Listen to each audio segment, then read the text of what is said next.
Inside NATO, an alliance built to defend its members, two of its most powerful armies are aimed directly at each other. This isn't some forgotten feud, it's a modern crisis playing out right now. For a century, Greece and Turkey have been locked in a bitter rivalry, but today, tensions over the sun-drenched, strategic Aegean Sea are hitting a fever pitch. We're talking about fighter jets screaming through the sky, playing chicken in contested airspace, warships staring each other down over invisible lines in the water. Every fiery speech is answered with a defiant military drill, pushing both sides closer to a line they can't uncross. In these crowded waters, one wrong move, one political gamble, could trigger a war with devastating consequences for the world. So how did we get here?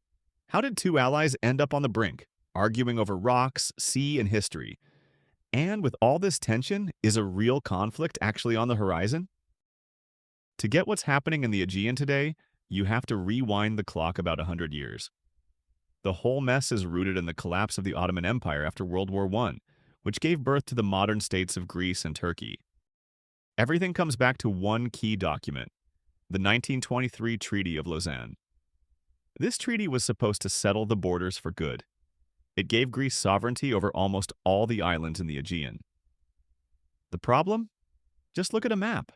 Many of these Greek islands, like Lesbos and Samos, are literally just a stone's throw from the Turkish coast. This created a bizarre geographical reality. A sea full of one country's territory, pressed right up against the shores of its biggest rival. That single fact has shaped the military strategy of both nations ever since.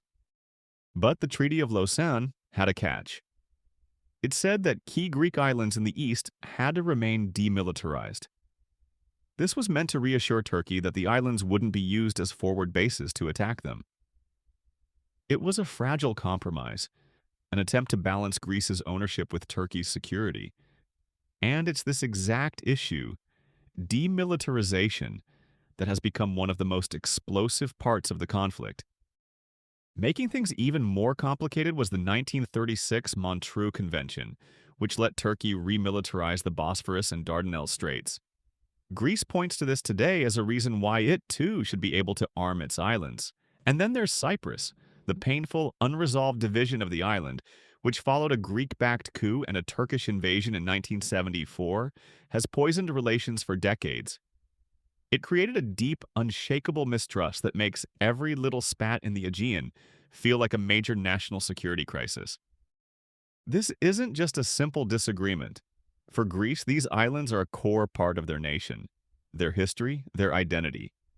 For Turkey, those same islands look like a strategic chokehold, a Greek wall blocking their access to the open sea. These historical fault lines drawn a century ago are the foundation for today's crisis. While history set the stage, today's fight is all about international law. The main rulebook is the 1982 UN Convention on the Law of the Sea, or UNCLOS. Think of it as the constitution for the world's oceans. Here's the catch. Greece has signed and ratified it. Turkey has not. And that disagreement has created the single most dangerous red line in the entire dispute. Under UNCLOS, a country can claim up to 12 nautical miles of territorial waters from its coast.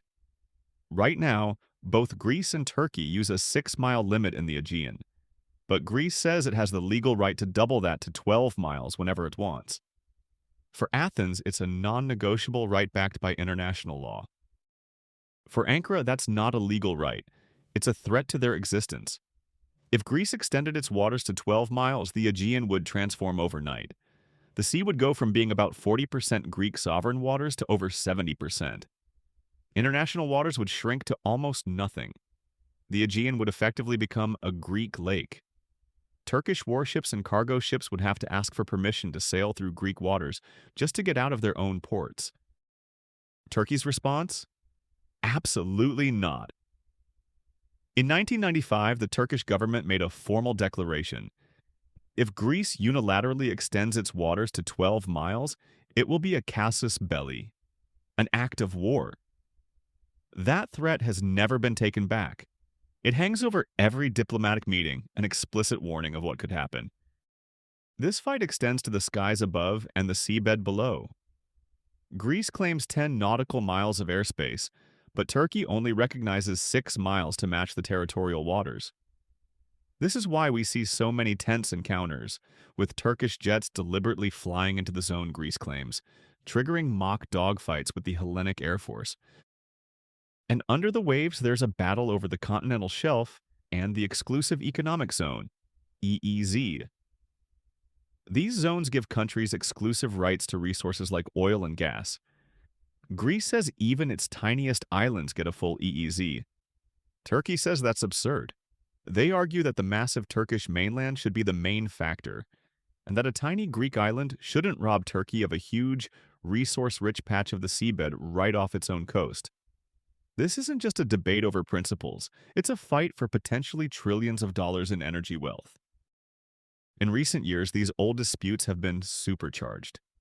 The discovery of massive natural gas fields in the eastern Mediterranean about a decade ago changed everything. Suddenly, those abstract lines on the map were worth a fortune, promising energy independence and huge geopolitical power. This kicked off a scramble for resources. In 2019, Turkey made a bold move, signing a maritime deal with Libya that drew a line straight across the Mediterranean.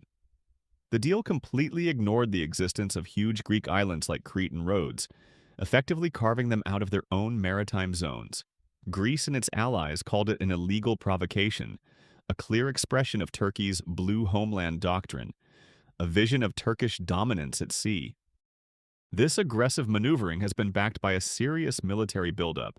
Turkey constantly accuses Greece of illegally militarizing the eastern Aegean islands, breaking that 1923 treaty. Ankara points to Greek troops and tanks on islands that are supposed to be demilitarized and calls it a direct threat. Turkish officials have openly warned Greece to remove its forces, even suggesting that the island's very sovereignty could be challenged if they don't.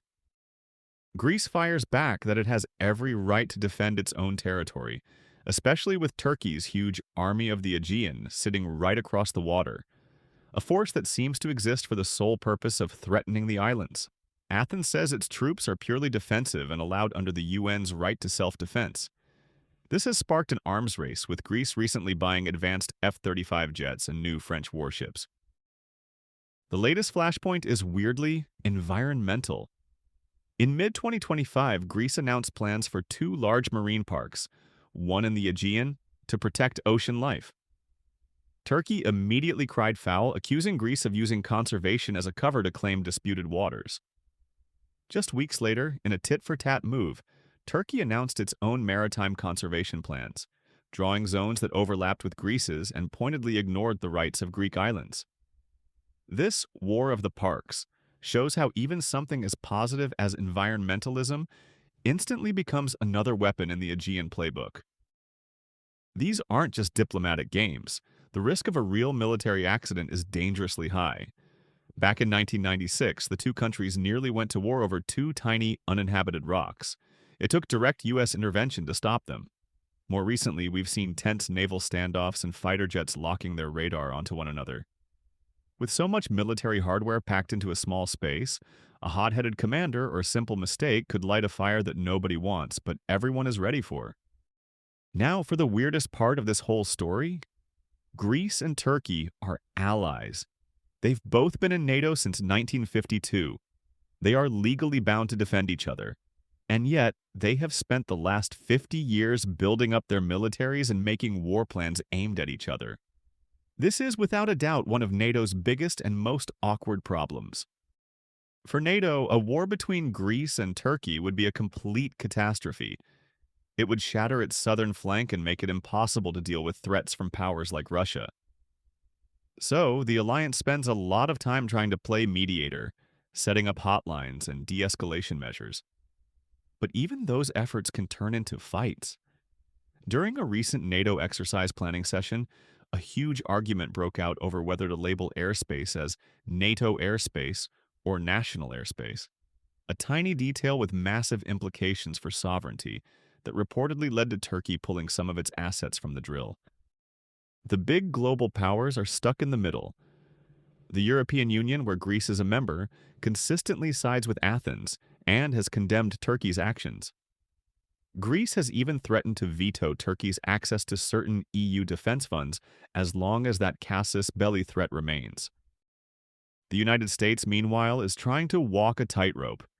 It has deep strategic ties to both. Turkey controls the vital Bosphorus Strait. Greece hosts a critical U.S. naval base in Suda Bay, Crete. While America has stepped in to stop past crises, its influence isn't what it used to be. A recent defense deal deepening U.S.-Greece ties has made Ankara deeply suspicious, seeing it as a move by Washington to help box Turkey in. So, what are the actual chances of a war? Most experts agree that a full-blown, premeditated conflict is unlikely. The cost would be devastating for both sides, with no clear winner. However, the risk of an accidental war is terrifyingly high. Even though we've seen some diplomatic thaws recently with leaders from both countries meeting and promising better relations, the core issues haven't gone away. All it takes is one miscalculation, one ship captain or jet pilot making the wrong call in a tense moment, for things to spiral out of control. The conflict in the Aegean Sea is a perfect storm. It's where history crashes into geography. It's where international law runs into a brick wall of national survival. And it's where a modern-day scramble for energy and influence has turned two allies into bitter rivals. While the diplomats talk, the fundamental clash remains. Greece is standing on what it sees as its undeniable sovereign rights. Turkey is standing on what it sees as its non-negotiable security needs. The core of the argument, a century-old disagreement over land and sea, now supercharged by gas discoveries and national pride, is as raw as ever. The Aegean waters may look peaceful, but beneath the surface, the currents of this rivalry are incredibly strong. The peace that exists is fragile, held together by a shaky balance of old treaties, modern threats, and the terrifying knowledge of what a real conflict would cost. With new flashpoints over everything from gas drilling to marine parks constantly testing that balance, the big question isn't if this rivalry will be tested again, but how much more pressure it can take before it finally snaps. If you found this analysis insightful, consider subscribing to the channel and liking the video. It helps us continue making content that explores the complex geopolitics shaping our world.